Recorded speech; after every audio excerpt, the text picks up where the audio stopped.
yay. Wow.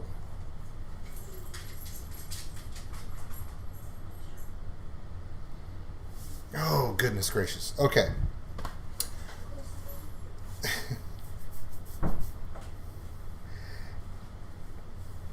Okay, I'm going to start working on all this stuff.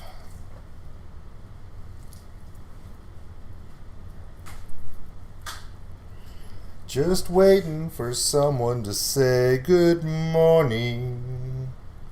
Just waiting for someone to say hello. Just waiting for someone to pop up in chat and say, "What's up, sucker? What's up, sucker? What's up, sucker?" Ha ha! Good morning, Joe. Good morning, Mitch. Good morning, Martin. Ah, yes. Okay.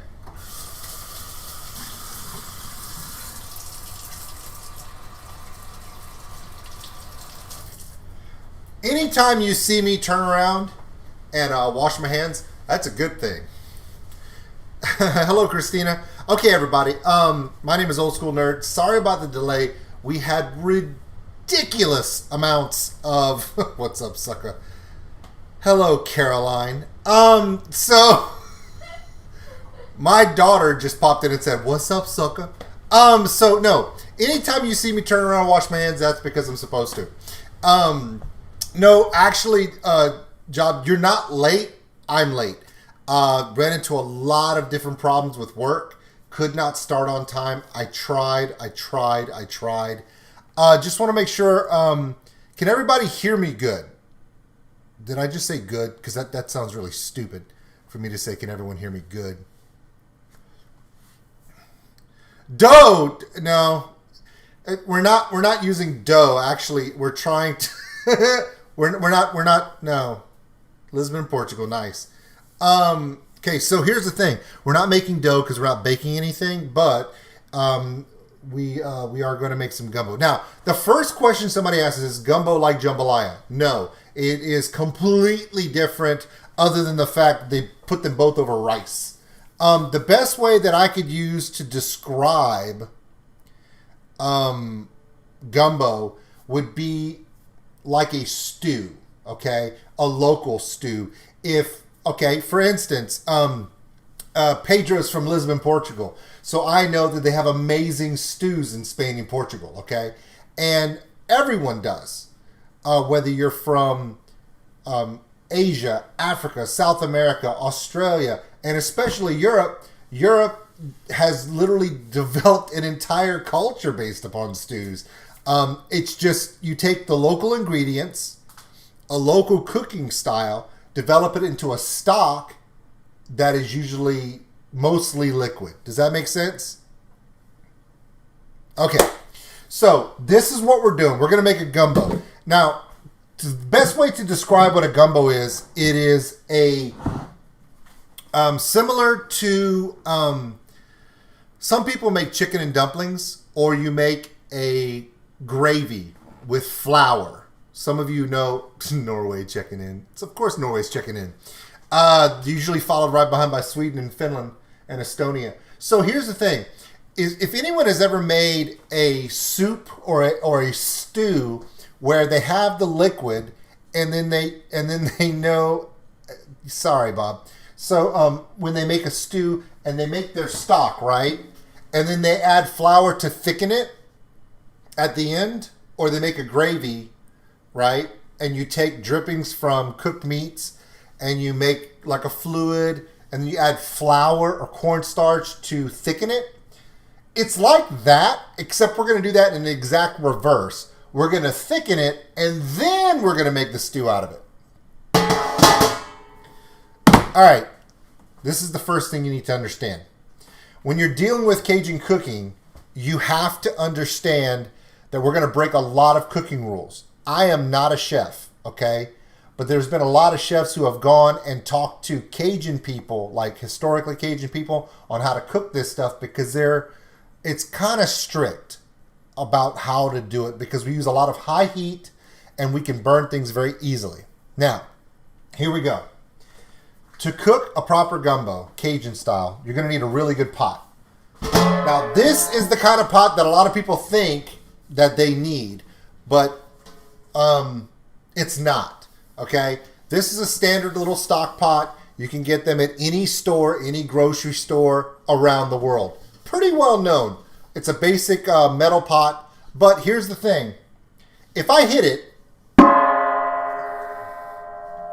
you hear the ring? It's because it's extremely thin, okay? So it doesn't distribute heat well, and what happens is, because the pot is so thin, the direct heat through the bottom will make anything stick and burn. So we don't use this to make gumbo.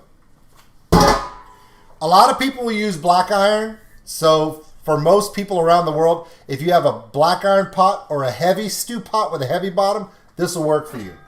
This is the one I use. This boy weighs about 7 to 8 pounds. I don't know what that converts into kilos or kilograms, but it's heavy. Now, the best way you can understand that is if you look at it, it's fairly thick on the side, but you see this little lip on the bottom? That's solid metal. So whenever I tap the bottom, there's no ring to it. It's solid. This is the pot we're going to use. Now, let's talk about our meats. A lot of people there are really just two types of gumbo that most people do, okay? There is what's called a land gumbo and a water gumbo.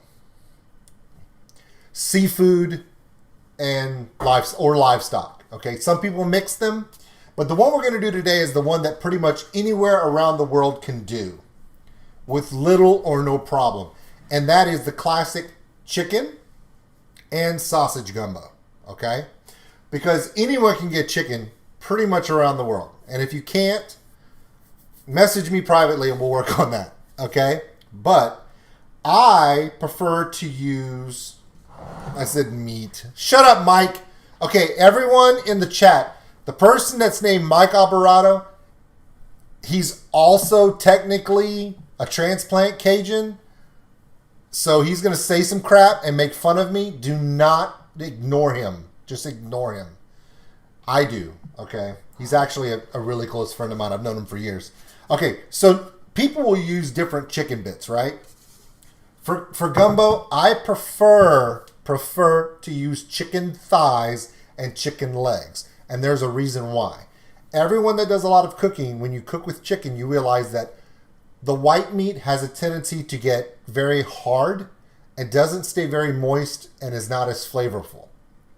Not saying you can't do that. Hell, if you want to, you can use turkey. That's on you if you do, though, okay? For me, I'm doing a combination of chicken legs and chicken thighs. I do love you, Mike.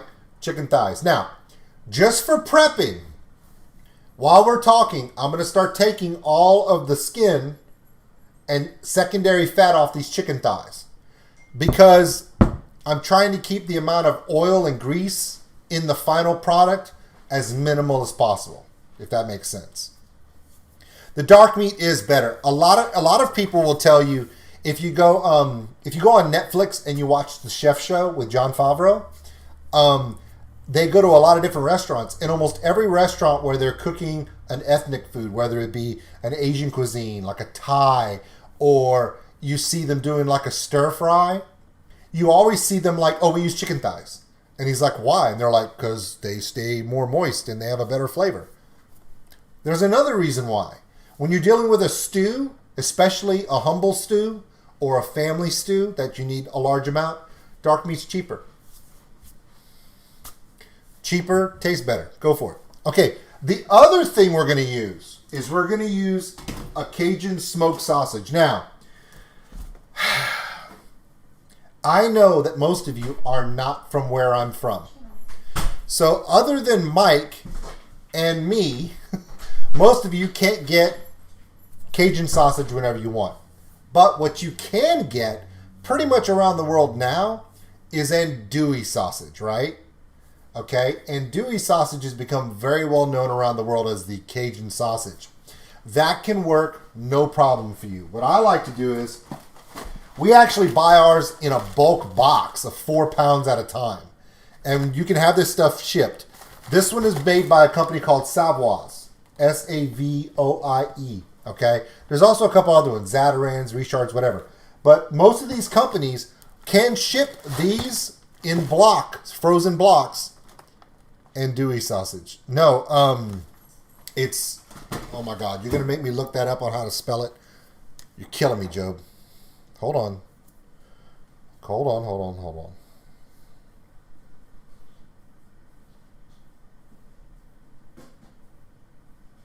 Okay.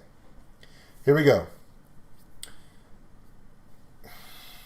Right there. It's Andouille. Andouille. Okay. There you go. Thank you, Mitch. Appreciate you, buddy. So yeah, and andouille sausage actually comes from France. So originally, so getting it, it's just a smoked pork sausage. Now you can get that all over. Yeah, you can get it from Europe because it originally comes from France. You got it. Now ours here has a tendency to be, we call it Cajun because we add a little bit more spice to it. But you don't have to worry about having to add the spice to that sausage. What I would like to try to at least push everyone away from is this. Whether you're Italian or German or any culture that has their own sausage, do not put a wurst in this. Do not put an Italian sausage in this. Do not put a country sausage with sage in this. It will throw the flavor completely off because we're trying to stick to certain flavor profiles, and sage and certain Italian herbs or certain Germanic herbs in sausages have a tendency to change the flavor completely when they're smoked. So I would really stick to a French andouille sausage. Pork preferably. There are some pork beef mixes, some pork chicken mixes, that's fine. If you can stick to a good pork sausage, you're in good shape. Got it right. Well, yeah, I try.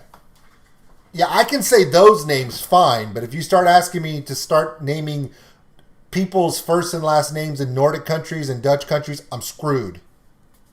Okay.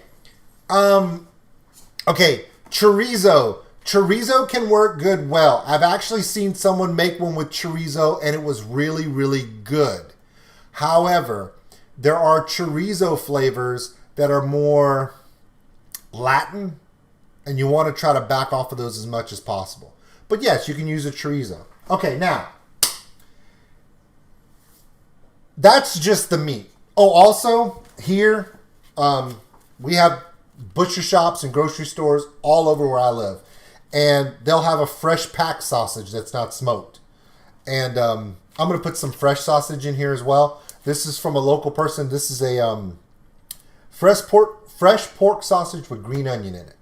So it's going to be pretty good. Yeah, you just, like I said, the biggest catch behind sausage. Yeah. Okay, a kielbasa sausage, a chorizo, those are usually pretty good as well because they're fairly mild in flavor. If you go to like a breakfast sausage or an Italian sausage where the flavor is very strong, if it is more towards that culture or that flavor of that particular herb, it's going to throw it off. But a good kielbasa is such a mild sausage that it's not going to affect the flavor. Okay, that's our meat. And the meat is important, don't get me wrong. But the most important part of a gumbo is the roux. Now,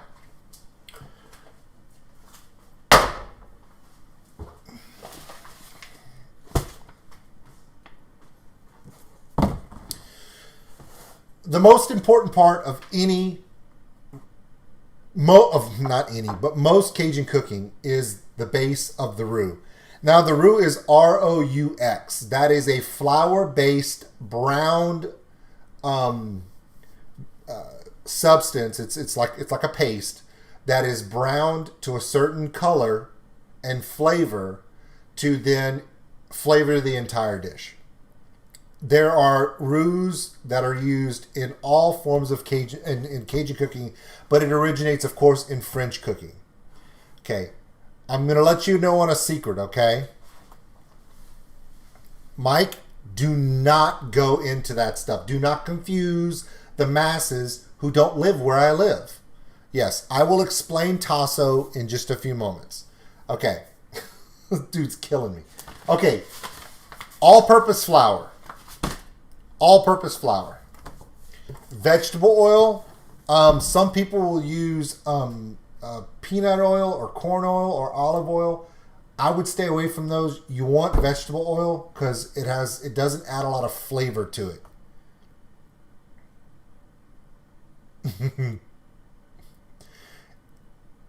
Roux. No, it's not kangaroo. It's ROUX, which is from French cuisine. Okay. So the way you would do it is you would take the flour, you would put it, and you would use your big pot. So I'm going to give you guys an example of what it would look like in this pan. Okay? Because if I start making a giant roux, I'm going to be here for an hour. Okay? When you're making a roux, you're going to... Hey, Mike. You mean like this? Anyway, yeah. Now, people will add the flour. They'll put it in the pan. They'll add the oil, and they'll make it like a paste, a smooth paste.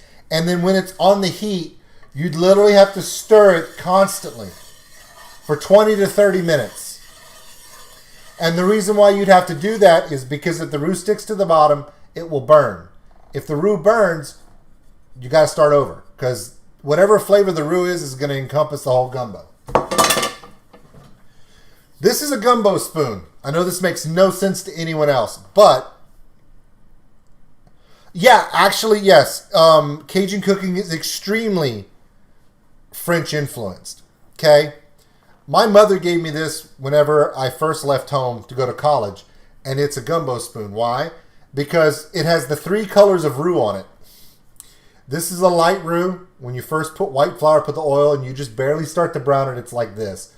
This is a medium brown roux. This is the one we use for crawfish étouffée and things like that.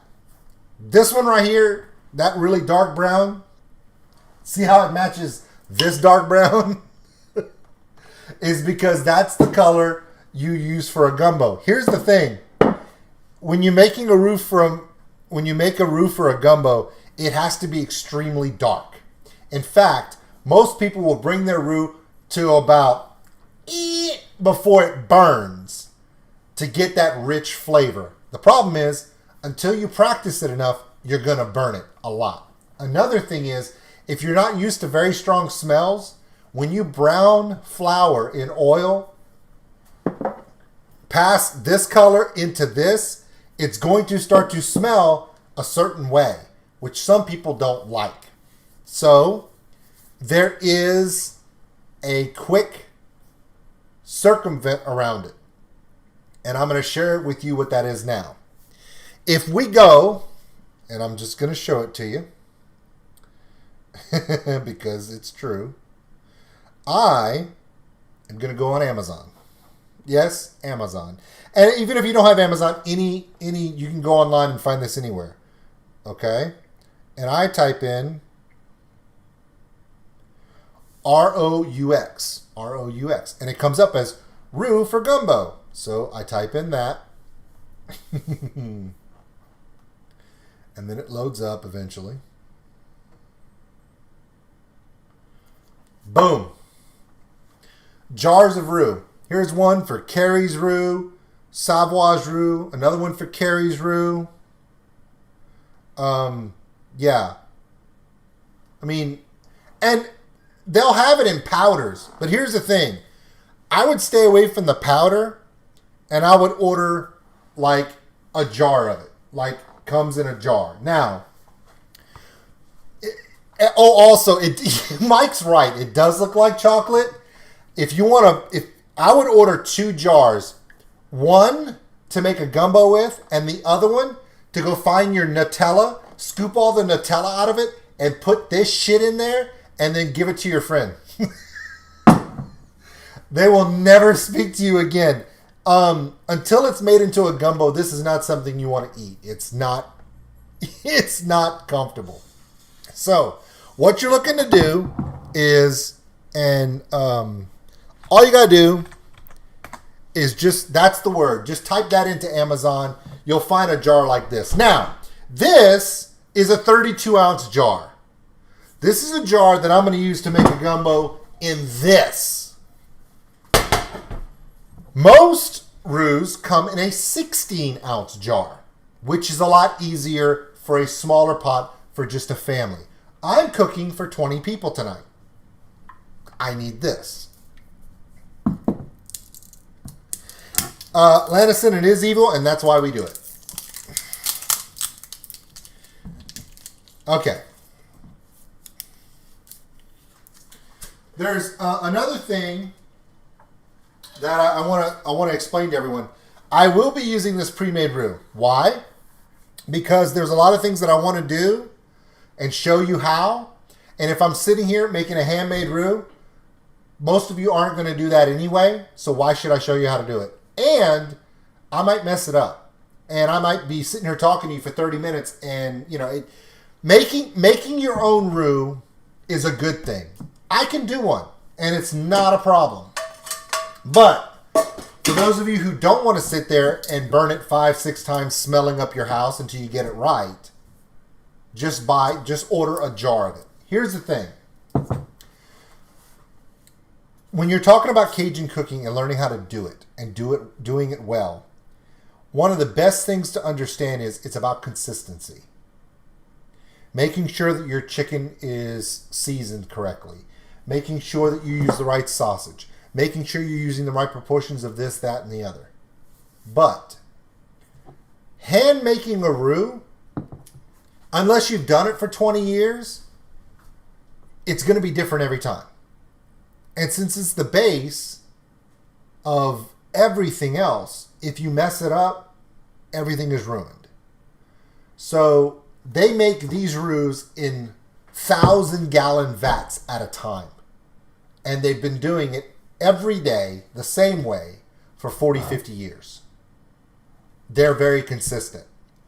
If you get a jar of roux from the same place, if you get Carrie's roux or Savoy's roux or whatever roux you find, right?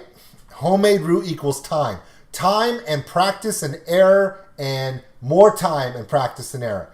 Whereas if you use a jar, there's nothing shameful about that. Because when you know that this is going to taste the same way every time, you can adjust and make it best for you. Simple? Good. Now, I'm going to keep prepping meat and I'm going to answer your questions. But before we do that, there's another thing I want you to know. For the liquid in this, okay, you're going to use chicken stock. And I would use a chicken stock for the liquid in here. When you get this jar, don't just pour this jar into the pot and then turn it on. If you do that, this will start to cook.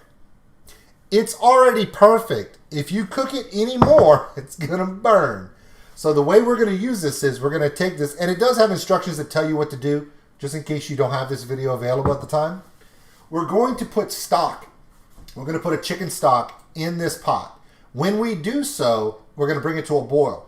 Once we have it to a boil, we're going to start spooning this into this, and then I'm going to use a whisk, wherever my whisk is. I can't find my whisk. Ah, wait.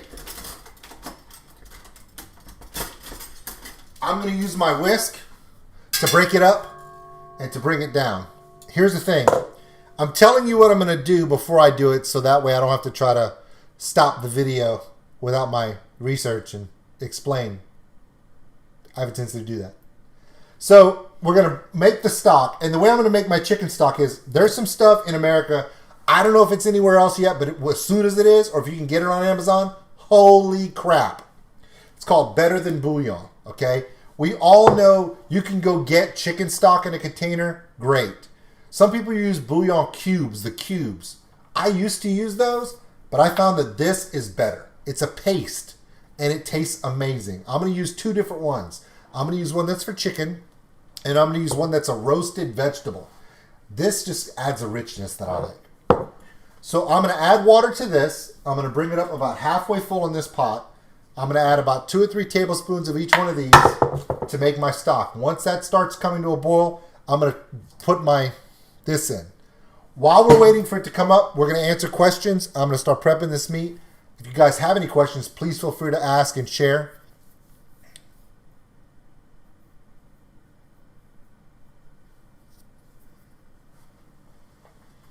Yeah, and the best part about it is this video is going to go onto YouTube as a video, not just a live stream.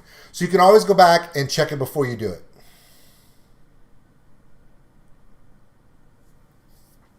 Exactly. Andrew's 100% right. The North German Division of the Nightwish Army. Dear Lord, there are divisions. I keep forgetting that. There's just so many. Okay, so let me go. I'm going to put some water in this pot right here. Stand by for me. Okay, some of the other things you're going to need. Okay, we talked about the sausage. We talked about the chicken. Okay, pretty standard. The roux is necessary. Couple other things you're probably going to need.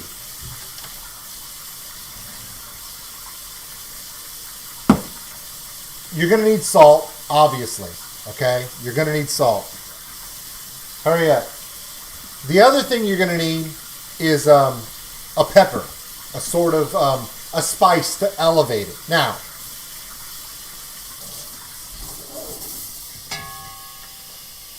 I got my shirt wet. I peed myself. Okay. I got myself wet. So the thing that you're gonna the big thing you have to realize is that a common misconception is that Cajun food is always spicy. It's super spicy. If you want to make something Cajun, throw a bunch of pepper on it and then blacken the crap out of it. No, that's a misconception. This one here, hold on.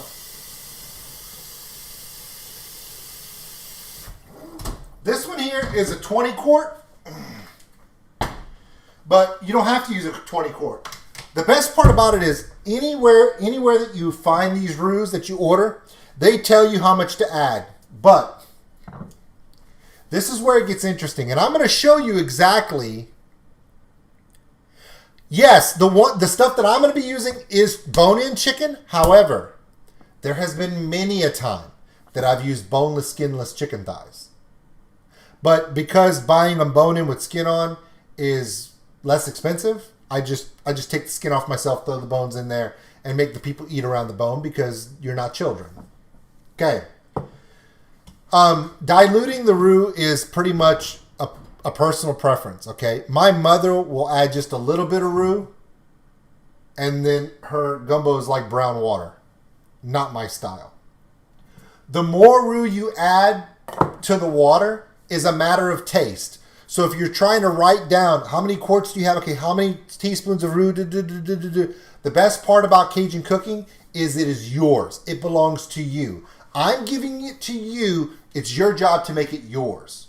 The best part about Cajun cooking is no matter which family you go to, if Mike, who lives 3.5 hours away from me to the west, if Mike Alvarado was to come back to Lafayette and we went up to a little town called Sunset and visit some of his family, and his family made gumbo, it would be completely different than mine to a point.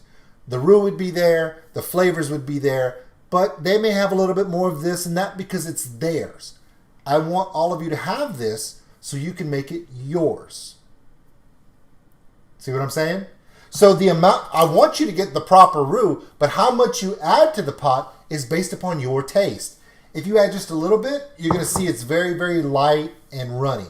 If you add a lot, it will be very, very thick, very stew-like. In fact, here's another thought.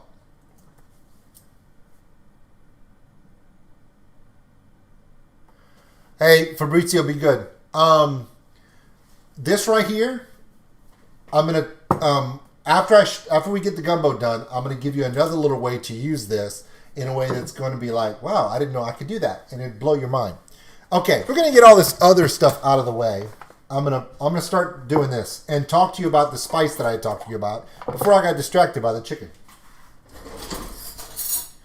Okay, some of you have mentioned, I'm just putting a heaping tablespoon of the bouillon mix just to make the stock.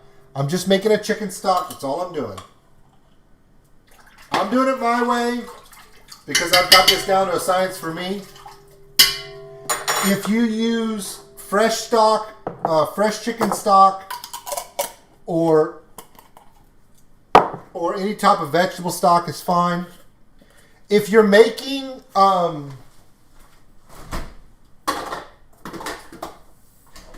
if you are making a seafood gumbo, you could use a shrimp stock for that or a seafood stock.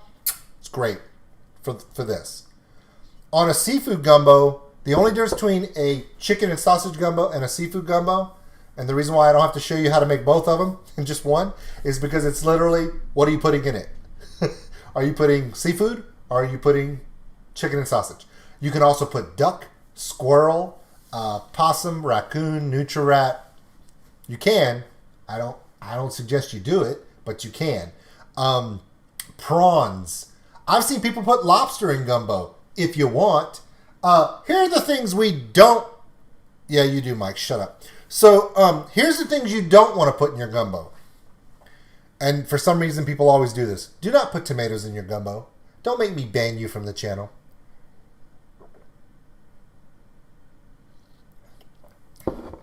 If we go online right now and you go to YouTube and you look for Disney's gumbo recipe from Walt Disney World, the crap they put in there that should never be in gumbo blows my mind.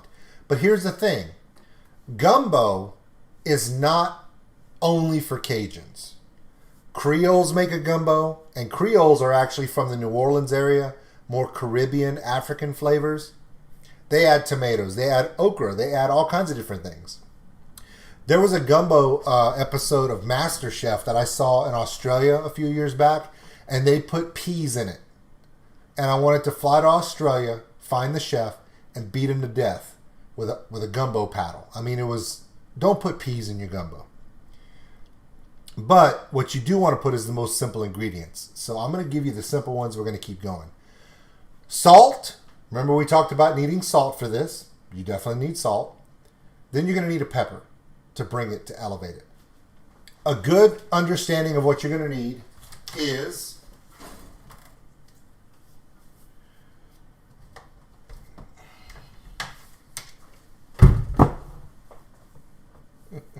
you can put gator in gumbo. I've actually had it. You can also put one thing you don't want to put in gumbo, and you would think, yeah, Mike is true. You can put any type of meat in your gumbo. However, I would stay away from fish. Okay? Now, yeah, gumbo can be whatever you have on hand. I would stay away from all delicate fish.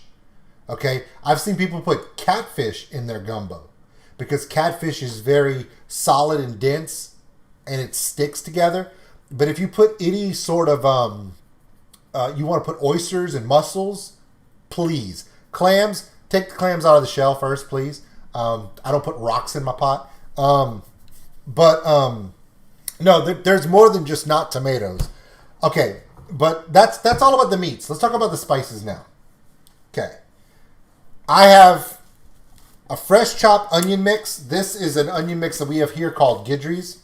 They actually pre-chop. It's chopped onions, bell pepper, and celery. Just a little bit of celery. We call it the Holy Trinity.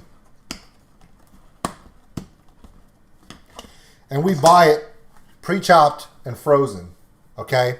You're going to need a little bit of that.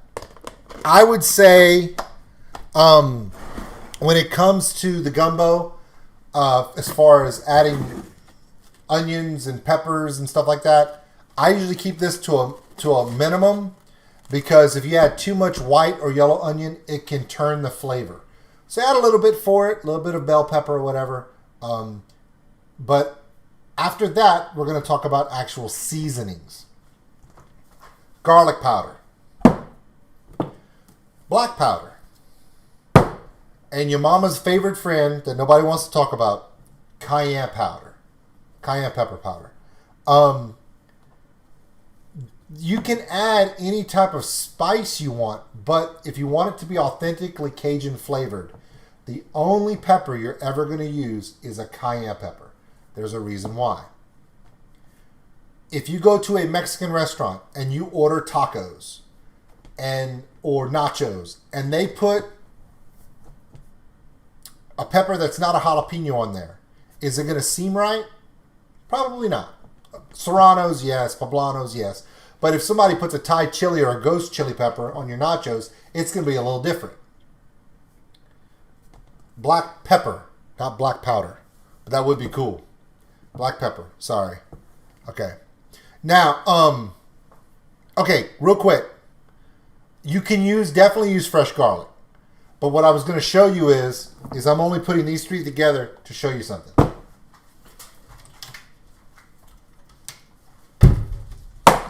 There's a company really close to where Mike comes from that's called Tony Chachere's. Excuse me. Tony Chachere's. Okay? Little green bottle. Tony Chachere's. Okay? This company has made an empire on making Cajun flavors for the world.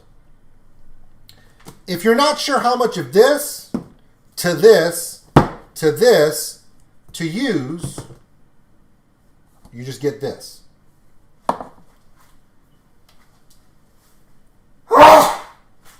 Ooh. I kind of messed up a little bit. I picked this up and the top was open and I shook it and it went in my nose. Pepper in your nose, Jack. Okay, so Draco, then you know what I'm talking about.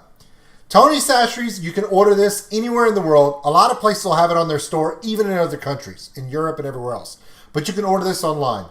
If you're not sure how much of these different things to use this. And this will give you a good base to know, and you just add this a little bit, add this a little bit, add this a little bit, and then, yeah, thank you, till you get the flavor you want. If you put too much of this, there's no going back, okay? So essentially, this is a combination of cayenne pepper, garlic powder, black pepper. I'm putting this away. Because if I put it away, I can't say it anymore. It is very good, actually. But using cayenne pepper is the pepper of choice for Cajun food. It just gives that particular signature flavor that you're looking for. If you use jalapeno peppers, that has its own flavor that will make it taste different than what it's supposed to the recipe. You can use what you want. You can use what you have. No, I know it's fun for you guys. But, so, Tony Chachere's, if you can find it, you can go on. If you don't have it in your local store or around your area, you can order this online. It's not just good for gumbo. It's good for everything, really. If you want to marinate meats for grilling, sprinkle this stuff over some chicken. Put that on the grill. Oh yeah, all day long. But so that's what you're looking to use. Now, I cannot reiterate this enough. Yes, Yes, Chelsea just made a very good point. Your salt. The first ingredient on this thing right here is, I'm really blind this morning. Salt. The first ingredient on this is salt. So if you're going to get this, you don't need anything else as far as the spices. This will take care of your salt, your garlic powder, your black pepper. Ha! Said it right. Fuck you people. And the cayenne, of course. This is your all-to-go.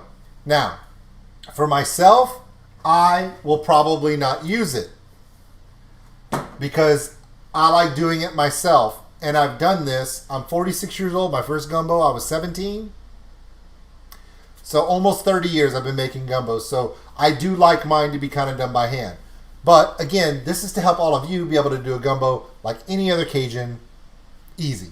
So if you can find this, use this. If you can't, salt, black pepper, garlic powder or minced garlic. You can put fresh garlic if you want. But if you want the cloves of garlic floating in there and someone bites it, they're going to hate it. But you can do that. And of course, the cayenne pepper. This here is actually getting up to snuff here.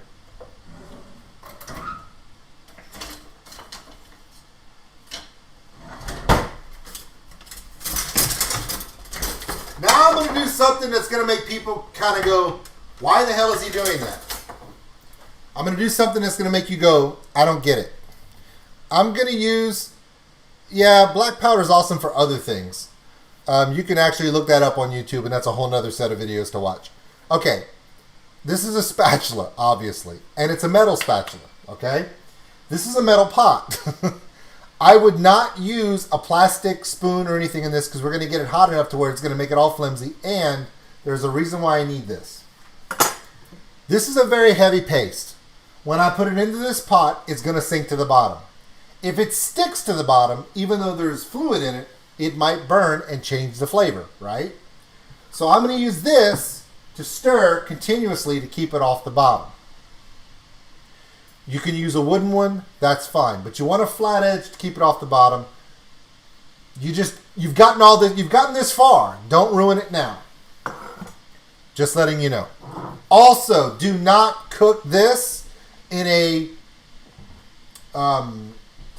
non-stick pot where if you take a metal one, you're going to scrape all the non-stick off the bottom and you have black shit floating in your gumbo. Don't do that. Okay. Okay, so all of you who are making the list of the shit you need to order from Amazon. Roux, right? Tony's. Everything else, you can source yourself from wherever you're at. But there's one other thing that makes my gumbo mine. And you might want to get it when you get it these because it comes from the same vendors.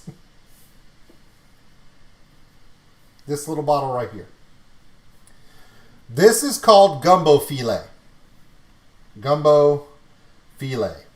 Essentially what it is it's sassafras leaves that are dried and then powdered, ground into a powder. And it adds a richness, and it's similar to bay leaves. You know how you put a bay leaf in a good soup and it brings that richness? This does that for gumbo. This can also be found. Gumbo filet, F-I-L-E, with a little, apostrophe above the E. Gumbo filet. You can also get this on the Amazon or order it from whatever provider you need.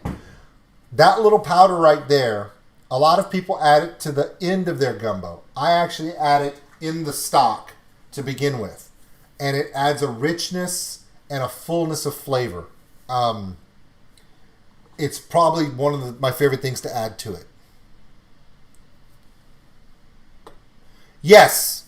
Okay, also, Lanison, they may not have a lot of these different things, but remember, and I'm going to share this with you. If you go on YouTube, okay, not now, later. If you go on YouTube and you actually look up how to make a roux, someone will actually show you how to make this in a pot, in a cast iron pot. And it's not hard. Pay attention. Because once you get this to a certain heat, you got to add vegetables, meat, a little bit of water, stock to cool it down so it doesn't overburn. But there are videos that show you how to make this if you want to make it by hand. This, cayenne pepper, salt, black pepper, and garlic powder. Love? Love what?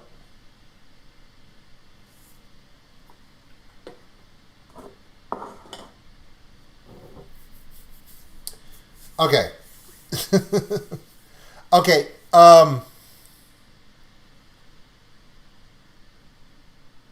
Okay. So this is stirring now. We're going to get this going here.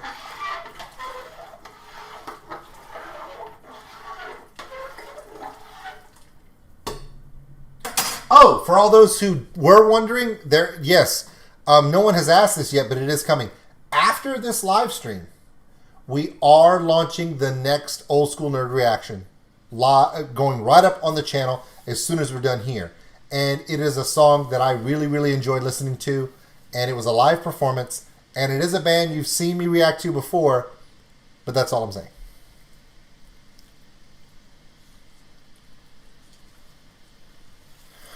Yeah, I know some people who have actually done a roux rescue. It's not. Yes, Wolf. I have seen that. I've been trying to talk to Mike. Mike Alvarado in the channel. Mike loves to grill and smoke meats and barbecue and stuff. He lives in Texas, so it's kind of a religion over there. Do what you gotta do. For those who keep saying more Sabaton, yeah, that's coming. I have no intention of not reacting to more Sabaton. I think a lot of people keep forgetting that there are two things that prevent me from doing all the reactions very, very fast. Number one, it's fine. One of the things that I have a trouble with is I have a full-time job, okay? So I have to schedule these things, and I have to try to get these reactions done in the morning before I start work. And then the other thing is the number of requests. I mean, if you go to like some of these other reactors channels, they have 1,500 videos and shit like that, right?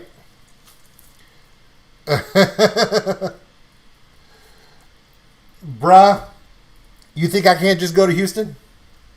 It's 3 hours, man. I live in Lafayette. Oh yeah, I hear you. For those of you who do live in Houston, Wolf and Mike, have you guys been to the Pit Grill in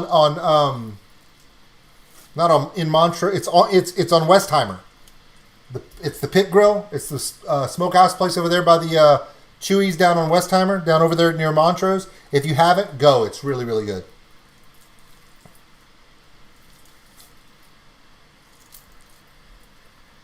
You know what? I actually thought about that, but I'm pretty sure I would get in trouble.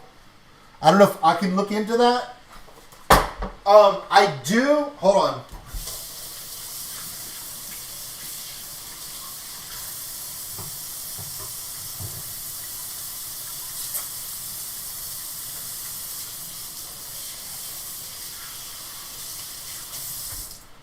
One thing that I do want to do is maybe go to some of the different YouTube channels that do like stupid, horrible gumbos and just destroy them. But, you know, yeah. Okay.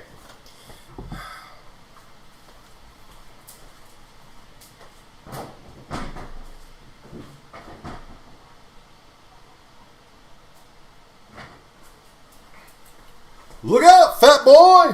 Okay.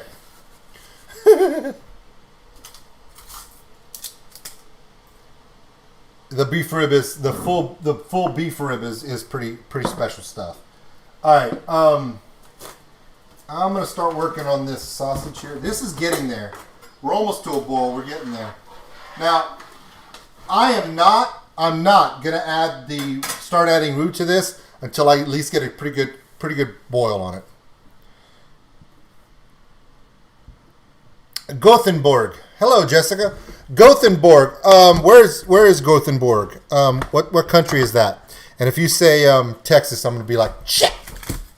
I just realized that there's probably a Gothenburg in Texas because, let's be honest, Texas is so big, they've got a Paris there. Oh, no. I know what I'm talking about.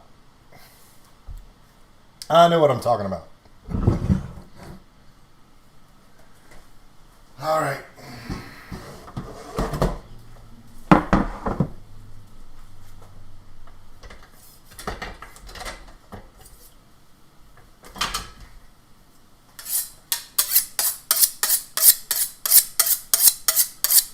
Oh, Sweden. Awesome. The home of black metal.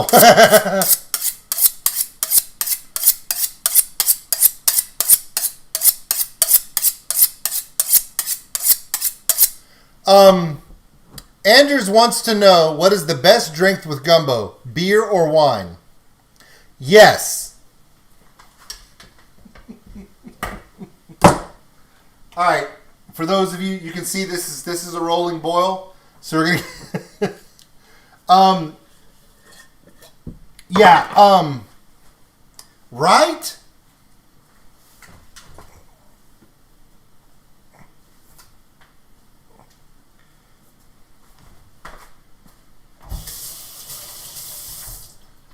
The reason why I didn't tie my shoelaces at first because I didn't want to have to wash my hands again. Okay. Yeah, you know what the one thing, and I'm glad you mentioned that, Wolf. After reacting to all these crazy videos and music and all these awesome ideas, you know, I'm sitting here and I'm making reactions to all these crazy music videos from Sabaton and Amarith and Nightwish and Baby Metal and Bandmate and oops, that was pretty hot. When you do all these reactions,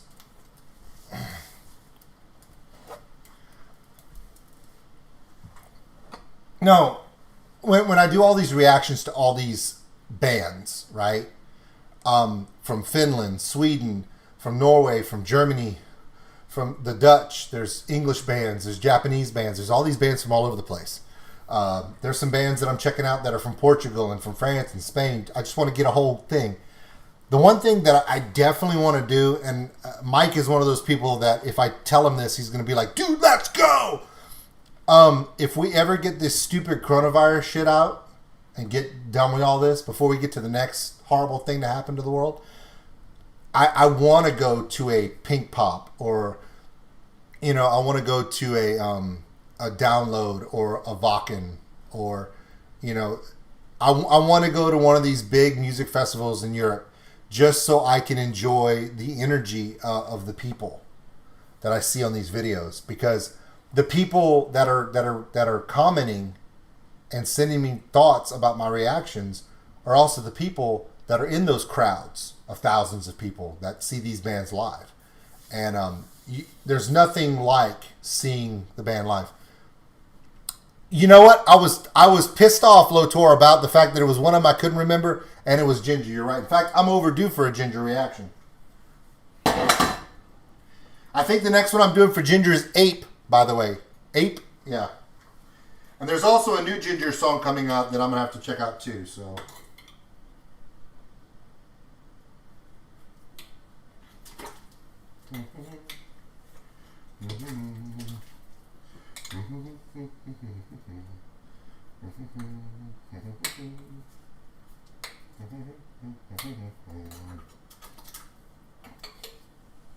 I like my gumbo very, very rich and thick, so I'm going to have the whole jar.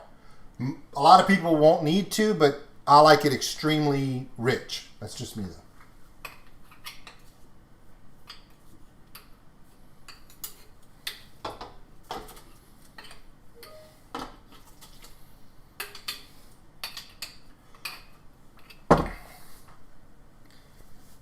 You know, it's Boren, it's funny you mentioned that. October 15th, October 15th of 2021 in Dallas, Texas, which is just 6 hours away, there's going to be a little band that's going to be performing in Fort Worth, Texas.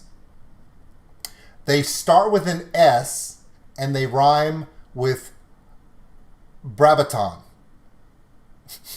Sabaton is coming to Dallas, Texas in October of next year. And yeah. Mike, I know, dude. I'm like, I just want to see a tank and lightning and I just want to see some smoke and him doing this. Yeah, I just want to see it all, man. I just want to scream at the drummer and go, "You're so freaking lucky, bro!" Oh, yeah. Yeah, crawfish in New Orleans is bullshit. Oh, sorry. For all those in New Orleans, my bad.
Excuse me.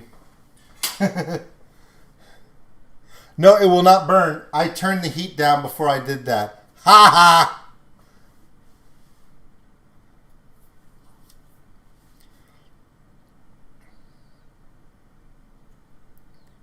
Yes. Oh, wait. Hold on. Draco, Leo Maracchianelli is on my list. And it's a very long list. I think the first one I'm doing from Leo is going to be the Africa by Toto. He did a cover of Africa. And then he also did a cover of... he did one for Thriller, I think.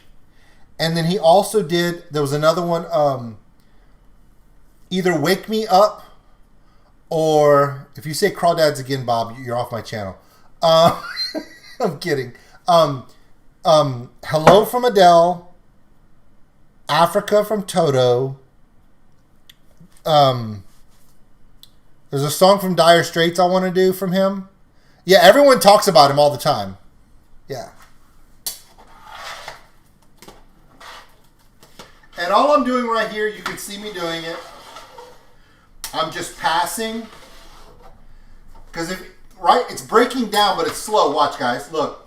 If I hold it up, it's still in little lumps. It's got to break down. And the only way it's going to break down is in boiling water. So, gotta check that out.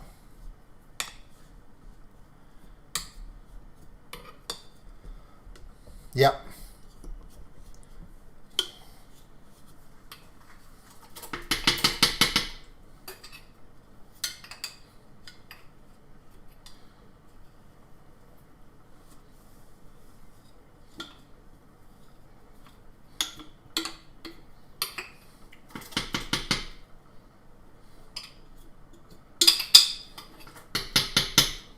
So much for that.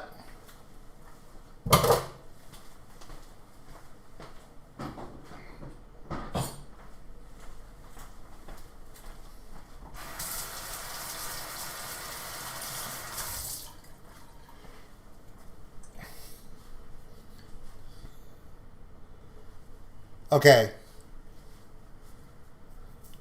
Yeah. Okay. Yeah, I'm writing that down. In fact, you know what? Who?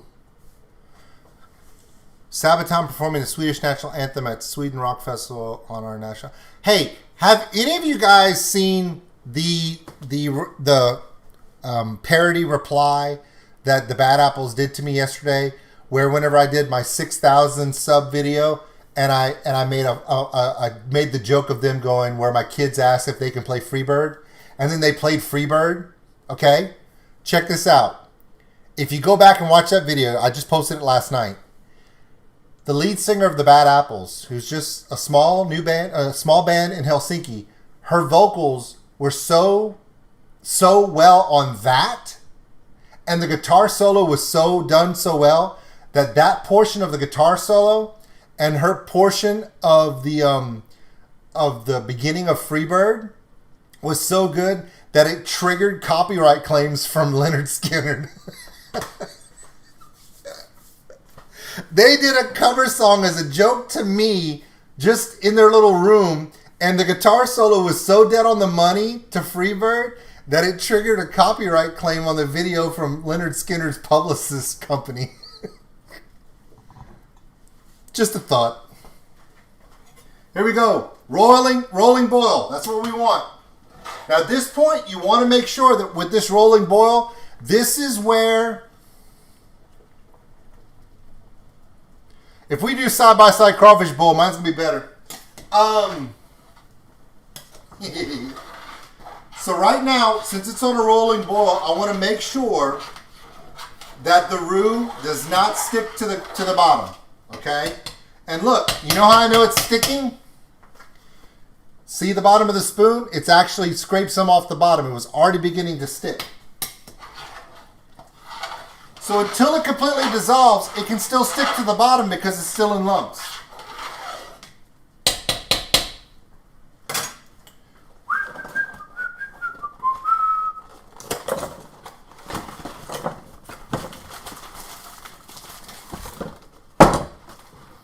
Now, the smoked sausage that I'm using comes in a giant frozen block. So what I'm going to do is I'm going to put it in the microwave for just a few moments to thaw it out.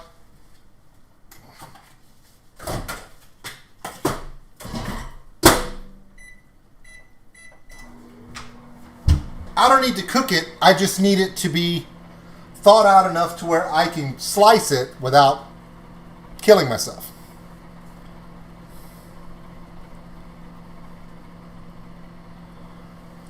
Yeah, the way that I do crawfish is a way that was showed to me by a friend of mine who owns a restaurant locally that sells crawfish, and they are highly praised. There is a key to boiling crawfish that people don't think about, and there's a simple little rule that if people knew about, they would do it right every time. To boil crawfish properly, you cannot overboil them. If you overboil them, they're almost impossible to peel, and they're a pain in the ass to eat. If you cook them to the exact temperature to where they are done, but just like you don't want to overcook shrimp, you got to treat crawfish the same way. If you keep from overcooking them, you won't have nearly as many problems. This is getting pretty good here. I'm digging this. This is gonna work great. This is gonna work great.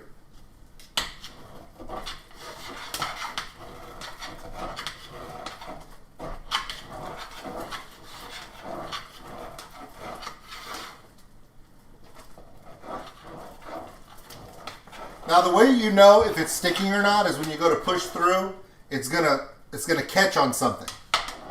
And once you get it through and it runs smooth and you don't feel any vibrations, then you know that it's not sticking to the bottom anymore.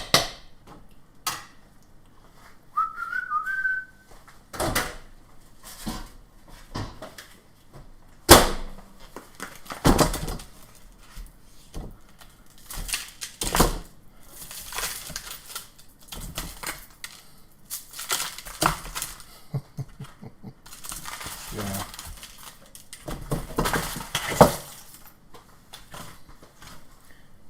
Hold on.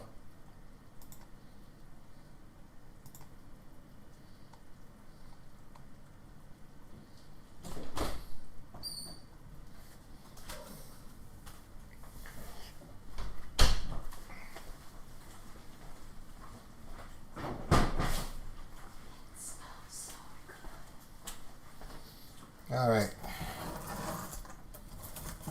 I haven't even put anything in it yet. It's just the roux. I haven't added any salt or anything, so.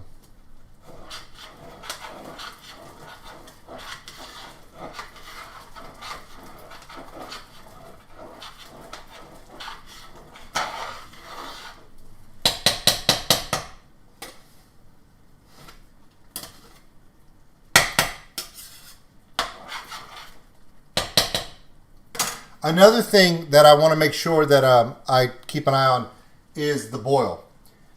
Because it is flour-based, when it gets to a rolling boil, just like any flour-based substance, it can bubble. And what I mean by bubble, I mean froth. And what I mean by froth, I mean the head on the top of a beer. This thing can froth over really fast if you get away from it. No, I don't. Okra is actually similar to tomatoes. Okra is a Creole ingredient. People don't realize, and even Cajuns don't realize this. Okra comes from Africa originally, okay? And okra is a Creole ingredient that's added. If you do not, I've had some amazing okra gumbos. I really have. But if you think doing all this is hard, cook with okra. Okra has a fuzz to it like a peach. The seeds on the inside, if you don't render them properly, can turn into a slime. It can get out of control really fast. I've had people that do an okra gumbo, and it's great because they know how to cook with it.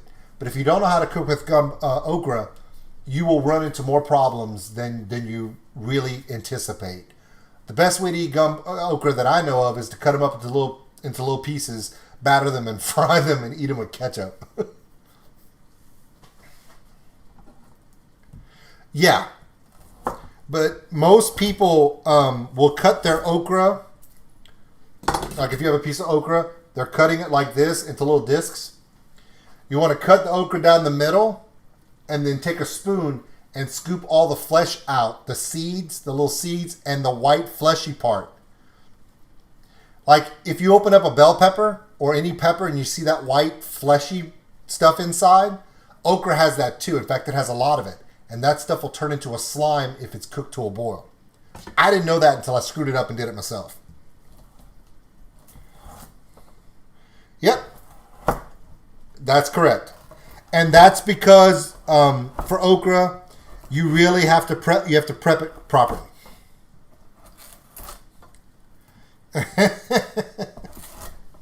The smell's getting there. But right now I'm chopping all my sausage up right now to add. So I'm just letting that cook down a little bit.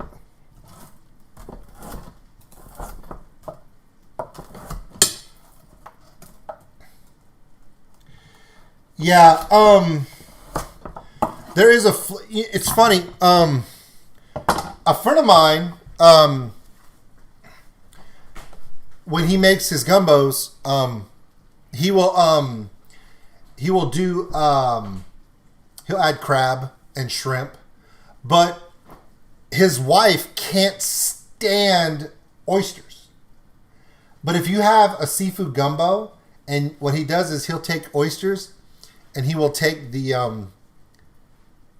oysters, and he will cut the little green membrane off the end of it, leaving just the flesh, and he'll throw those away. He'll take just the oysters without the green sack and the oyster stock that it's sitting in, and he'll put them in a food processor and blend them to where it's pureed to nothing. And then he'll add it to his gumbo because the oyster flavor is awesome.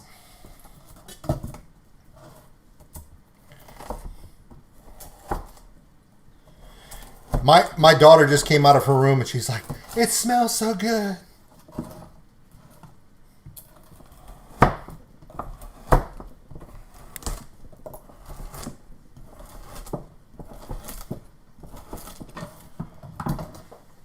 Okay, you can see on the top, these bubbles are staying fairly frothy. There's a reason for that. The rest of the roux has broken down, and now it's just in the liquid.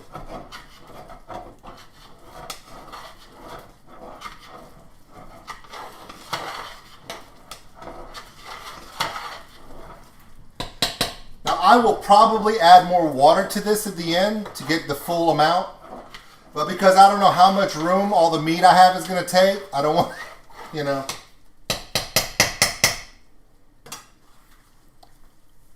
It does. Yeah, well, I don't know about Iron Chef, but I do okay with mine.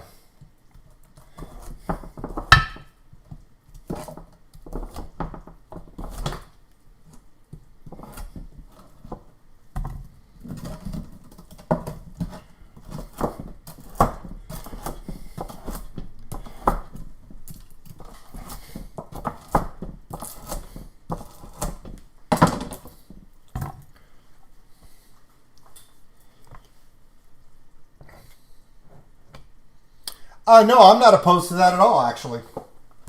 Actually sounds kind of cool. That actually sounds really cool.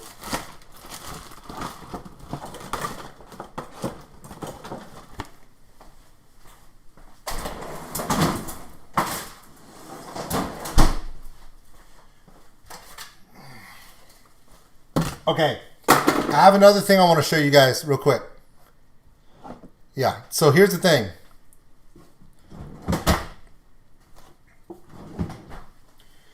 We talked about onions, bell pepper, celery, that kind of stuff.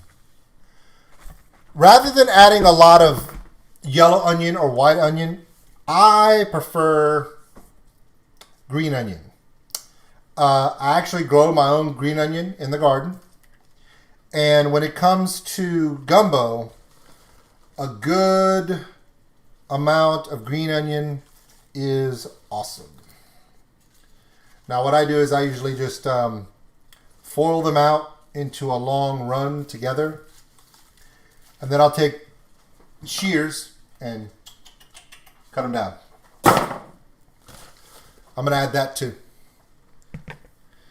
Alright, now that we've gotten started with this, I'm going to go ahead and start adding a few things to it. Got a good base here. Because it's y'all, I'm going to show you. I use the Tony's right now. And I'm just going to add a little bit on the top.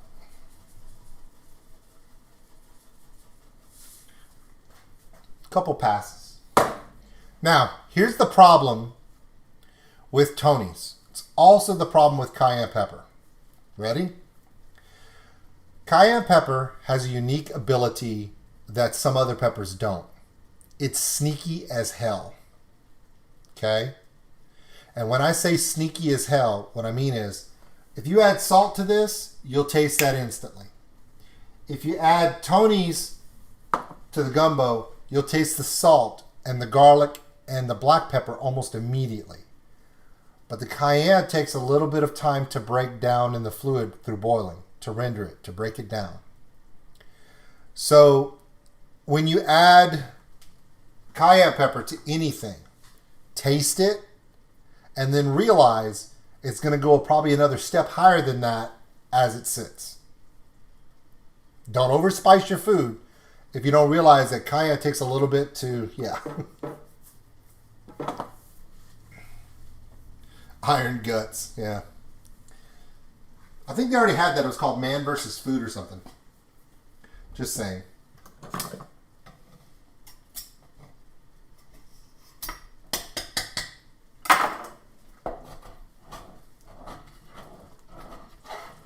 All right.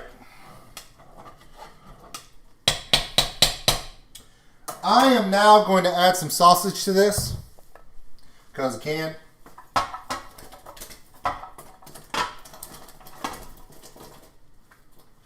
Okay. Our sausage is in. Want to get that started for just a little bit. I want to get that going. Now, I just added the sausage and immediately it stopped boiling. I mean, we're adding a cold protein. It's going to cool it down. I'm going to wait till it boils back. Once it starts to boil again, I'm going to add my chicken. It's going to cool down. We'll wait for it to warm up again, and then I'll add my onions and bell peppers and everything else.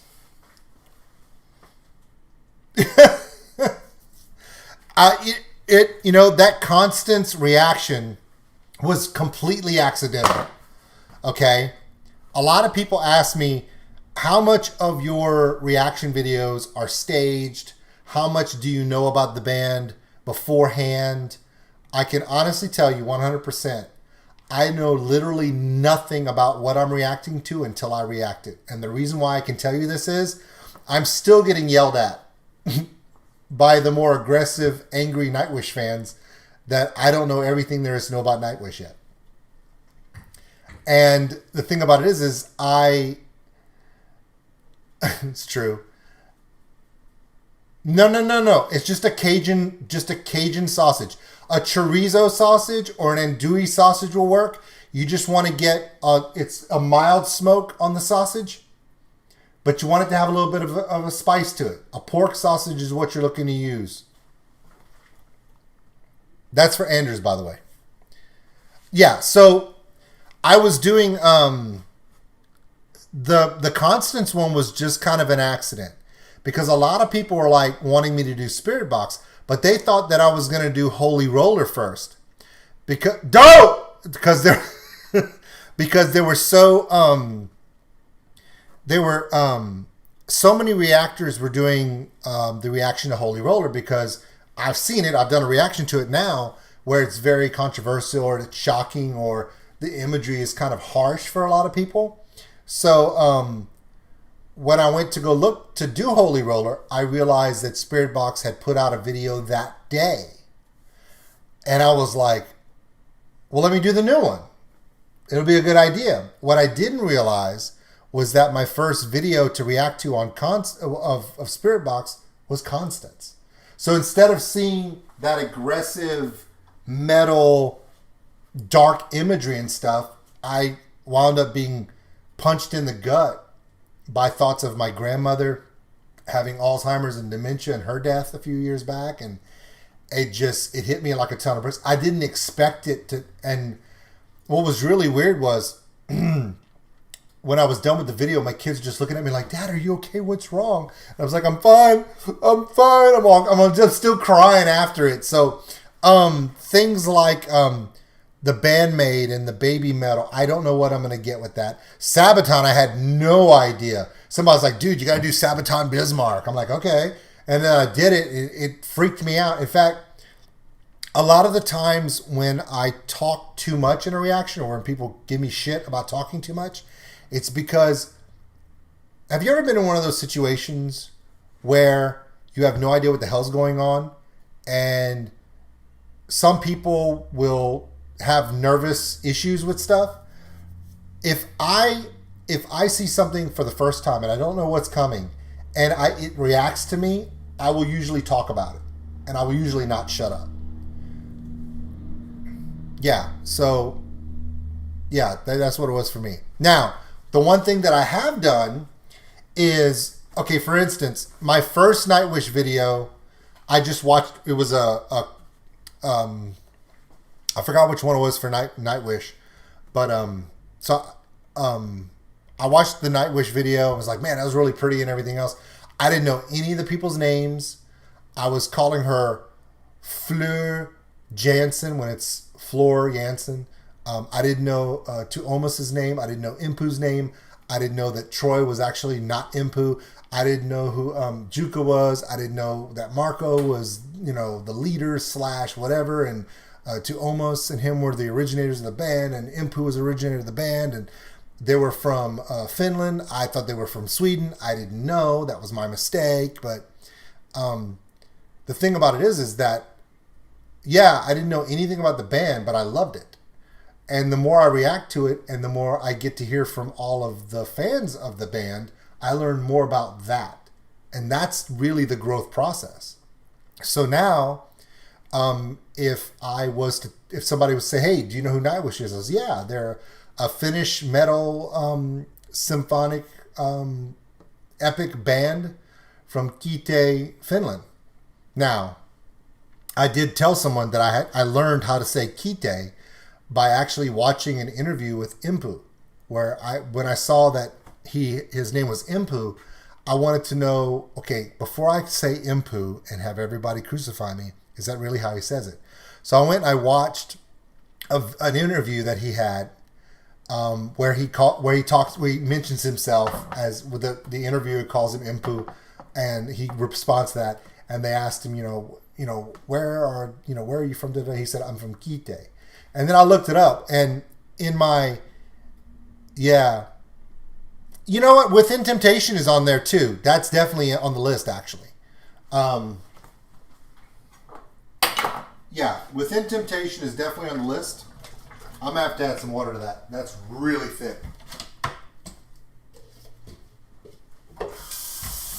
My gumbo is so thick, Mike, we can almost go down to a stew with it. Over rice, like a meatball stew with it.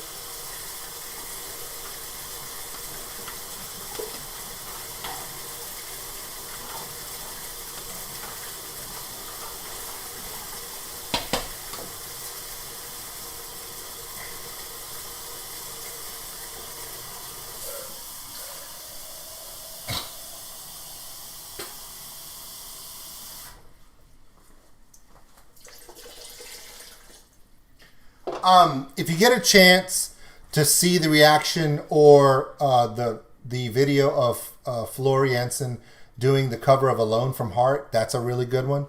Another one that I really, really liked was Amaranth with Lurna from Battle Beast when they did the song Strong. I really enjoyed that. Kind of gave me some heavy metal hard vibes, some Ann and Nancy Wilson vibes, the way they did the video. I love that a lot.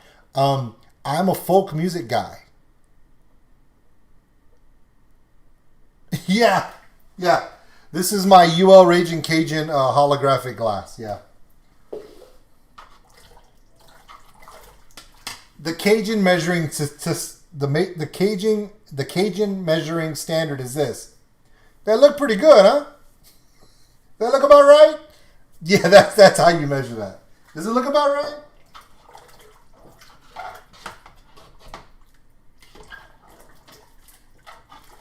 Yeah, this is extremely thick. Extremely thick. It's got the consistency of about an olive oil right now. It's so thick. Yeah, in fact, what I did was on the reaction that I did last night, which is coming live after this stream, one of the keys behind the reaction was that I did do a little bit of research about the song, so that I could relate to the song. Does that make sense? I wanted to be able to relate to the song. So I did a little bit of research about the song, but that was it.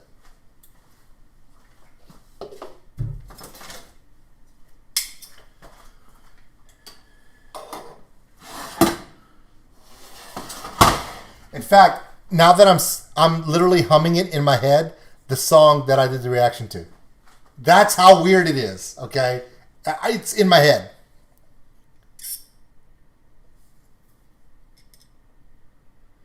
But I like it like that.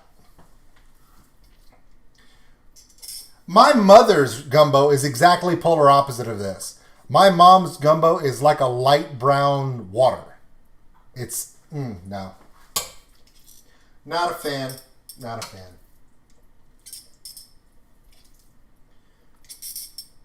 Yeah, but here's the thing.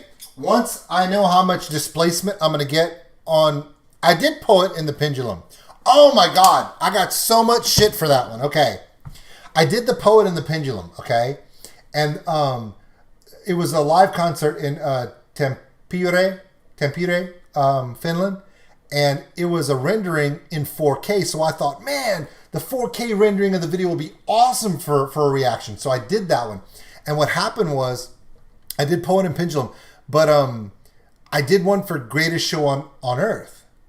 And what happened was, the video that I reacted to, and I didn't know, because how am I going to know? Did the intro, did the song, but the video didn't have the outro to the song, the last 4 minutes. So I uploaded it, and I mean, the you cut off the song reactions were huge. And I'm like, I didn't pick the song. I didn't pick the video. It was just the one that they told me to do. And I didn't know it was going to... Yeah, it was rough. Yes. Yeah, the Greatest Show on Earth. And see, I learned from my mistakes. So when I did Poet in the Pendulum, I did look to make sure it was the full length. Yeah, it was... Oh, shit. It was a funny one, though, because I was like, I didn't mean to. I swear to God, I didn't know. And I didn't know that Poet in the Pendulum was a personal story about to Almas until after I posted it. I didn't know that. So afterwards, and then I realized at that point, yeah, there's all these things that I don't know, but that's okay. I'm going to react to them as someone who doesn't know, and then that way everyone can know, hey, Old School Nerd likes it. Let's help him learn more about it. And that's the vibe I'm getting now, which is much nicer. Oh, I need to do some Meshuggah. That's going to happen. Meshuggah is that, yeah. I said that wrong too, by the way.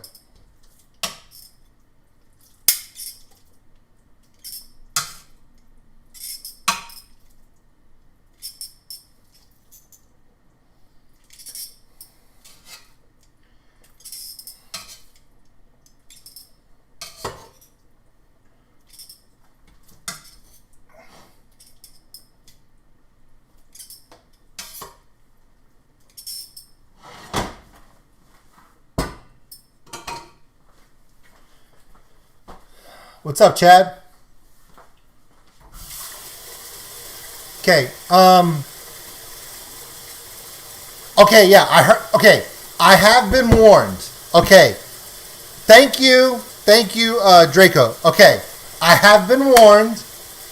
I can promise you that I will not stop the YouTube playback of Africa until it ends. Because I know that someone says that there's an after thing, that there's a something after the video that Leo does that I'm not supposed to miss. Got it.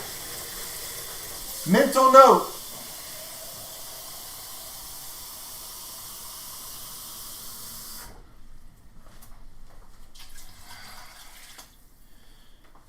His name is Tuomas. Her last name is Jensen. They're from Finland. Sabaton is historically accurate. And don't stop the Toto Africa video from Leo until the very end. Got it. Yeah, it's more than that. I want to say that we have about...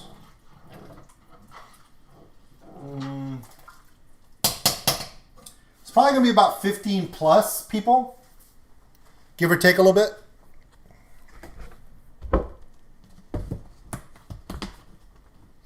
I'm going to add about a cup, or about a half a cup of this onion, bell pepper, and celery mixture. You add as much onion and stuff as you want. Less is more. If you add too much, it'll taint the flavor. So just add a little bit, come back and taste. The idea is if you're doing this right, by the time you feed everyone else, you won't need to eat.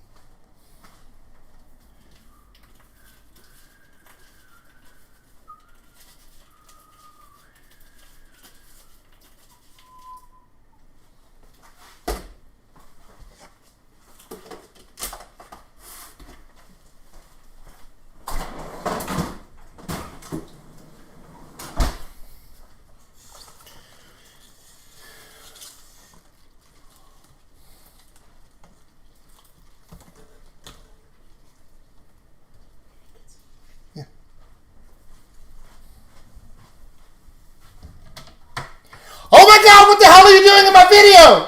I'm kidding. I'm kidding. I'm kidding. Jesus, you scared me. I literally was like, this man really trying to pull one on me. My daughter Olivia was like, Dad, can I come get some water? And I was like, yeah, sure, come on. And she's.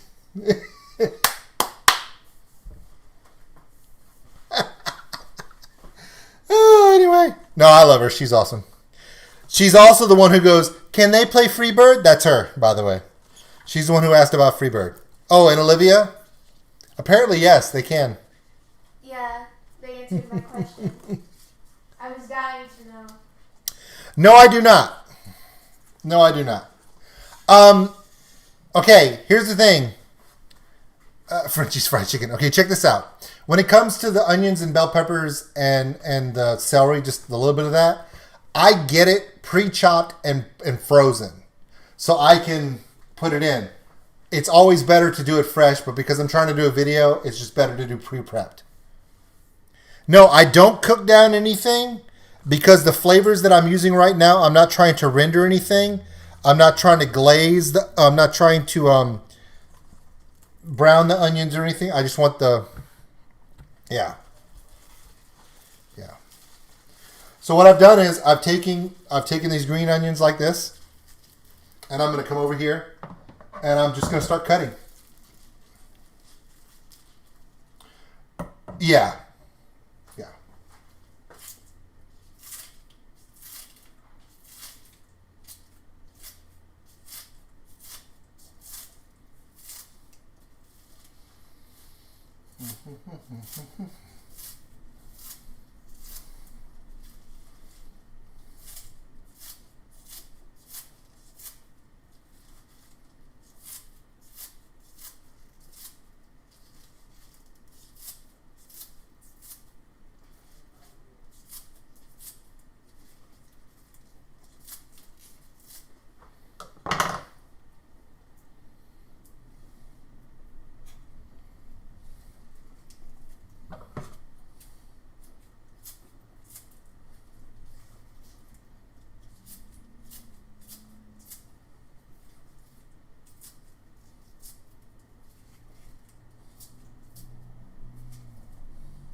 Play Freebird. I have a Discord channel, Wolf. The problem is this. My Discord channel is normally used mainly for playing my video games and Destiny 2 and Warzone and WoW and the things that I do. Also, the other thing is I'm not very good at Discord. I know that seems a little weird. I'm not very good at it yet. So it's no, they're not. You know how I know they're not? Bitch don't sew.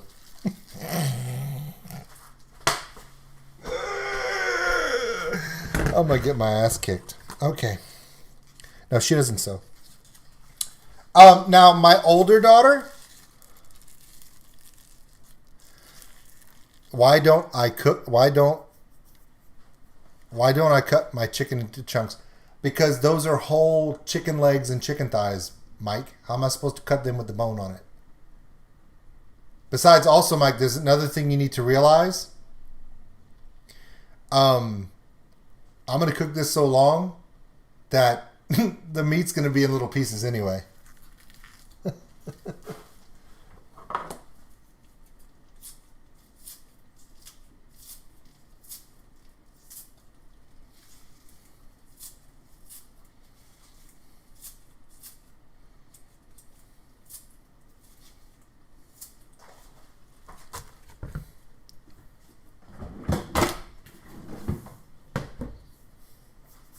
Yeah, my oldest daughter. Some of you have seen the reaction videos to Falling in Reverse, right? My oldest daughter, Megan, she does cosplay, so she does a lot of that stuff too. The new expansion does look very good. I just don't have time to play it because I'm too busy doing amazing reactions for awesome people. Just putting that out there.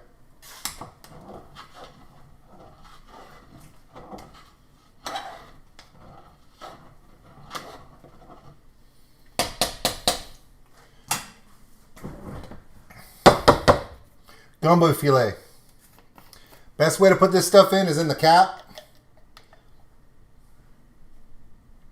Because it's very fine powder, if you try to, it might all go in, and that's going to be a little much.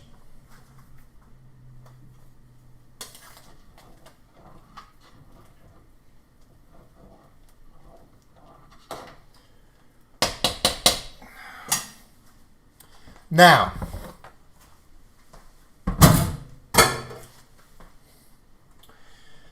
at this stage of the process, all we're doing now, at this stage of the process, right now, it's in the cook down. You want to have this light boil, this light movement boil, not a hard rolling boil, because at all times, this thing can boil over very quickly. Once you get everything cooked and all the meat inside is cooked, then you can bring it down to a low medium heat to where it does a slow boil to where it won't boil over, and just let it keep cooking. There are a few other things you might want to add as you go. There's something else, two things that we need to look at after you get to this point. Two things.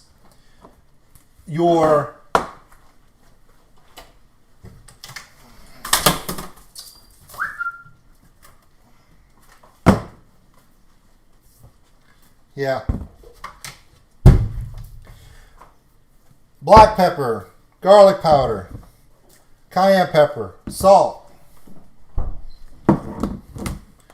Whether it be this or this, doesn't matter.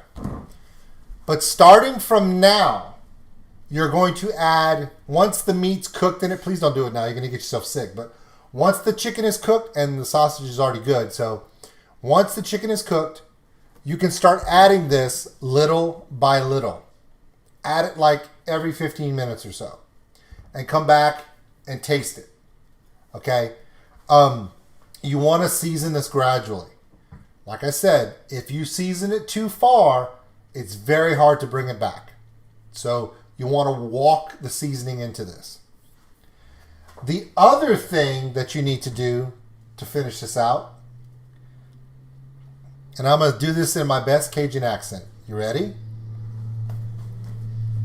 Misha, you got to cook the rice, yeah? You're going to have to cook rice, okay?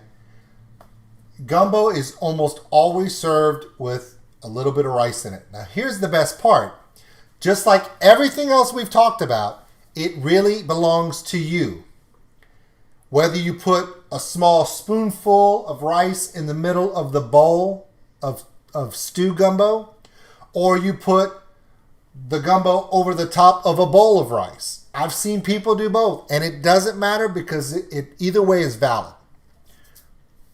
But for me, for you, for all of us, don't put tomatoes in your gumbo, and don't use brown rice. Don't use brown rice. Brown rice has too much starch in it and too much husk flavor. When you put that with gumbo, it will change the flavor completely. use white rice. Basmati is fine. You can use a jasmine rice, but it cannot be scented or flavored. You don't want to throw anything off. So,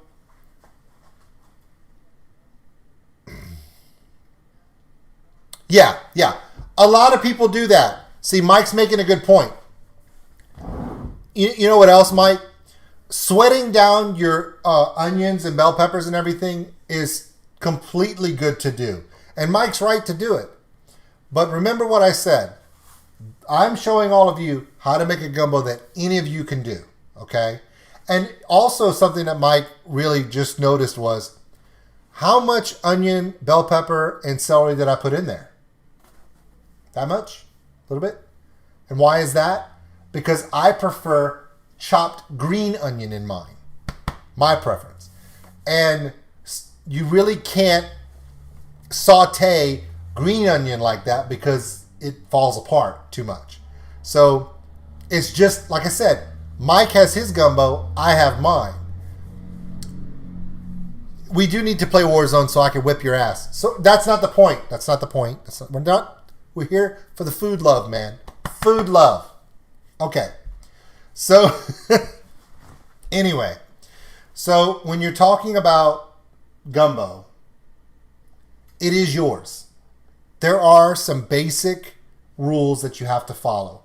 But outside of the basic rules, your gumbo can be your family's gumbo. And here's the best part.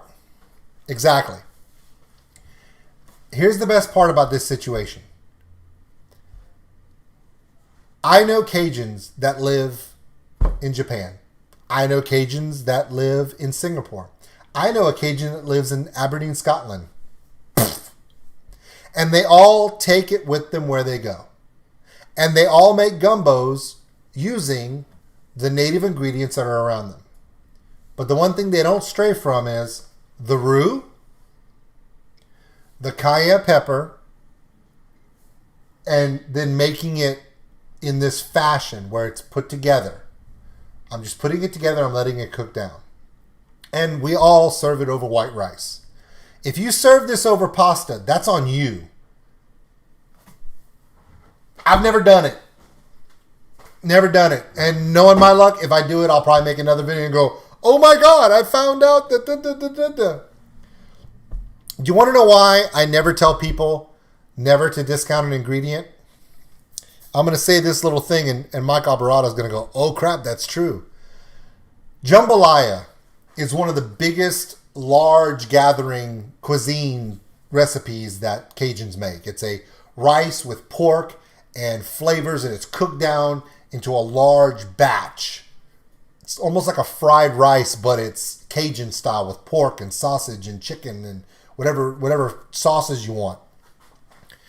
But one of the big things that's come out in the last 5, 6, 7 years is pastalaya. So instead of putting rice in it, they put pasta in it. And it's a huge thing because someone just took a chance. So this is what I want you to do. This is your challenge. Yes, you can recreate this without a problem. Okay? There are 2 videos. This one is step by step, me doing it with you.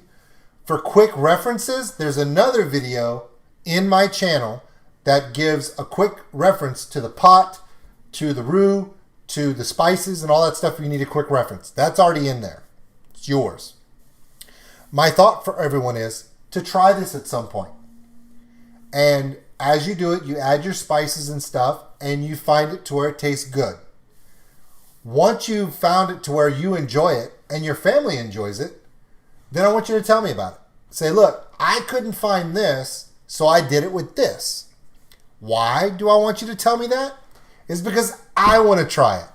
And I want to say, hey, so-and-so from this country took my gumbo recipe and added this to it, or replaced this with this. And it's amazing. Why?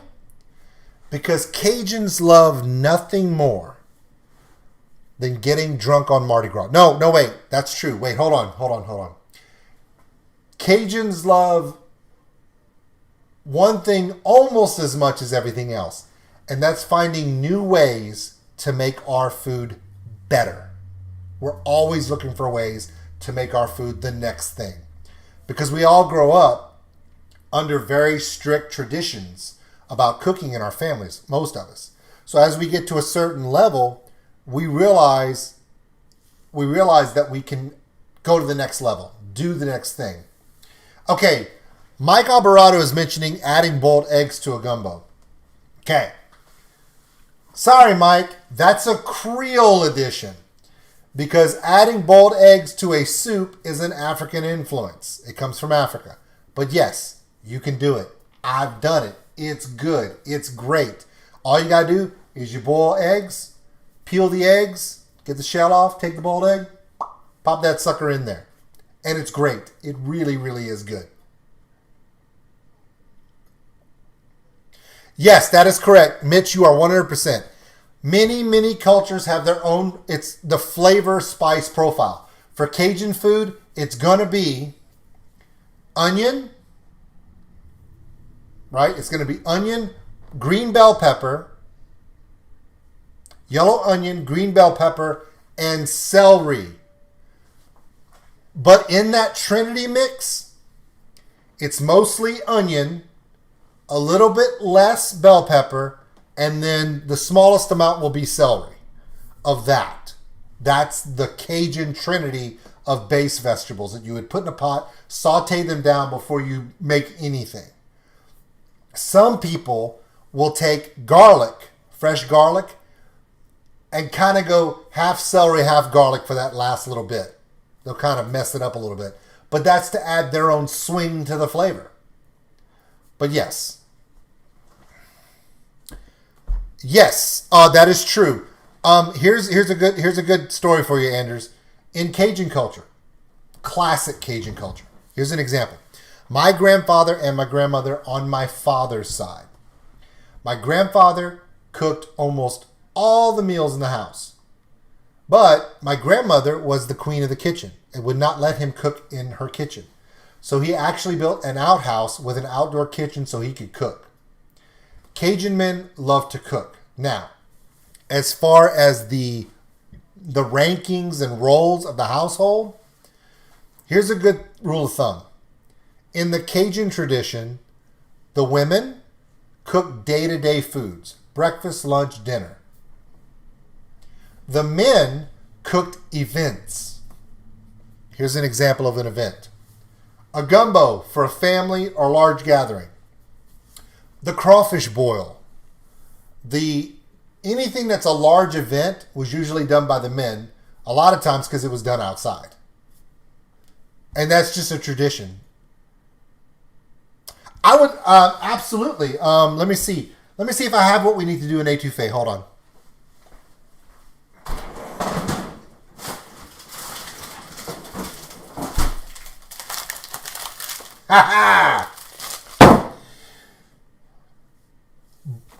These are crawfish tails from my crawfish boil I did a few months back.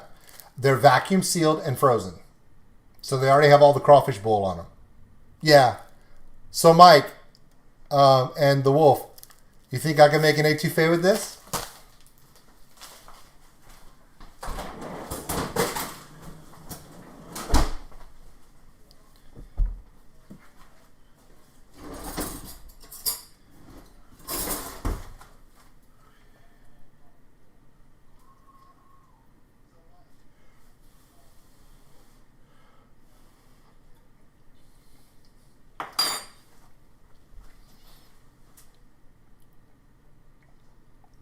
That's really good. That's really, really good. Be careful when you're adding this or anything else. Remember, the sausage that I added in there, was it hot sausage? Was it spicy sausage? Because that will add a lot of flavor to it. Right now, this is exactly the spice level that I want for my kids, my mom, people like that. It's also the flavor that I like, but not everybody's going to like it like this. But I do feel that right now there's not enough salt. Fortunately, I will not add any more of this because I don't want to increase the heat. I'll just add this the salt, maybe a little garlic powder, a little more gumbo filet. Now, if for some reason your flavor of your gumbo it's too much sausage flavor, it's too much chicken flavor, it's too much this, it's too much that, this is overpowering it, what do I do? Gumbo filet.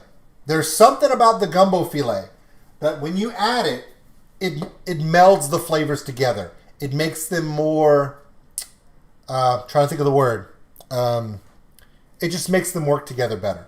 It kind of tones down the sharp flavors and elevates some of the milder ones. I'm not sure how it does it, but it's been the key for me for years.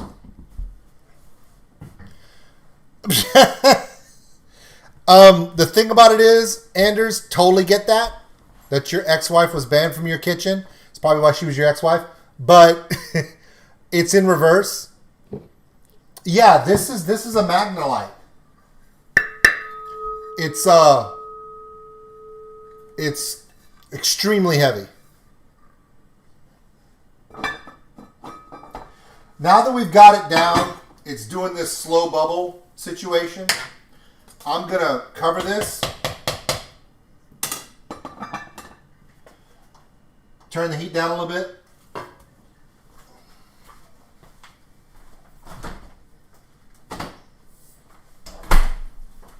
Now, vegetables in a gumbo. Don't. You can, don't. But I'm now going to give everyone a little side note. If you can cook a gumbo, you can cook 5 or 6 different Cajun recipes with that skill. The roux skill will give you so many different ideas. If you were to take the roux and you made it yourself and you got this one right here, or wherever you got that jar of roux, I guarantee you right next to it, there will be one that says étouffée mix. And it's a roux-based mix that has certain spices in it.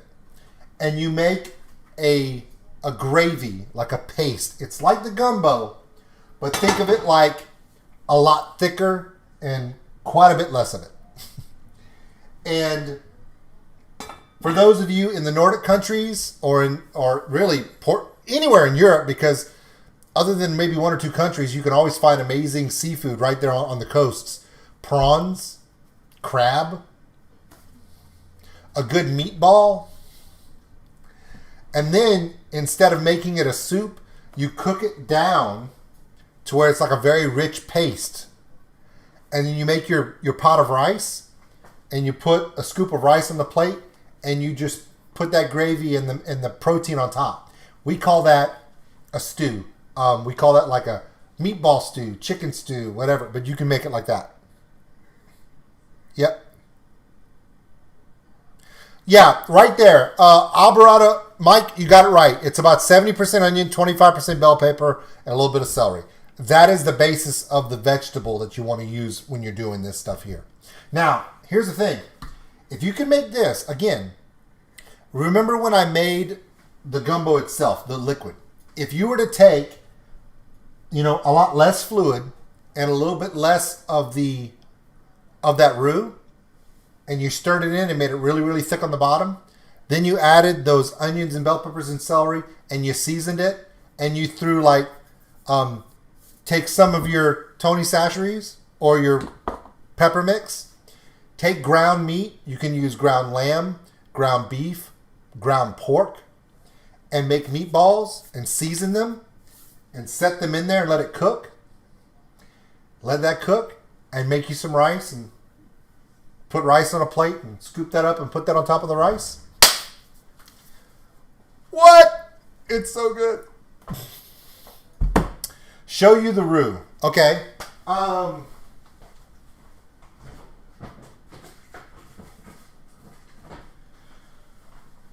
The roux will come in a jar like this or a smaller jar. There are a lot of providers that make this. Carrie's, Savoi's, Richard's. There's a bunch of them. Zatarans.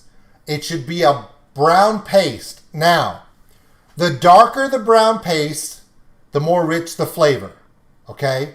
So, there are some that are this dark. Those are your gumbo roux. Also for your stews. There's this one, which will be for your... I use this whenever I make seafood dishes. When I want to make a sauce to set like prawns or crawfish or crab in. And then I put that over rice. Yeah. Yep. Exactly. That's right. All right. So here's the thing. I'm going to let this cook. It's going to be there a while. Okay? Right now, it is right at noontime here, which means the people that are coming to eat at my house will be here in 6 hours. I'm going to cook this on a low heat for the next 3. If you have a slow cooker, like a slow cooker, once you get it to this point, you can transfer it to the slow cooker if you want, but most people just put it on the stove, low heat, leave it there. Check it every once in a while, stir it, and that's it. Yeah. So that's how you make a Cajun gumbo. It's very simple. It's very few ingredients. Chicken and sausage for your proteins because we pick those. You can do, well, if your dad's from Crowley, bro, you know what's up. He's one of them Martins. So you can, if you don't have this kind of stuff, I've seen people, instead of sausage, they make a meatball. You can do a meatball and chicken in here. But when you make your meatball, I would season it with this or the same flavors instead of like an herb base so it doesn't throw the flavor off. You can definitely substitute a meatball for the sausage if you can't find the sausage. That's the best part. That's a really good idea. I'm so glad somebody mentioned that. You can substitute a homemade meatballs for the sausage. Just make sure you pack them tight, season them with the same seasoning we're talking about, and put them with the roux, and it's great. Absolutely. Ooh, cool, Lennison. All right, everyone. So that's going to be it. That's the end of the stream. But before I go, I just want to make sure everyone knows that I appreciate everyone from being here. This was so awesome to be able to do this for all of you, and all of you share your thoughts and comments and questions with me. It's all part of the exchange, and I love sharing that time. Because we're all stuck with this COVID crap, we have to start talking to each other as much as possible to share our experiences. It's the only way we're going to make it through here. Now, when I end this stream, I'm then going to launch the new reaction on the Old School Nerd channel. And here's a hint for those who don't have Patreon. So the ones who have my Patreon, y'all know what it is because y'all got to see it last night. But for those who don't know what it is, I'll give you a hint.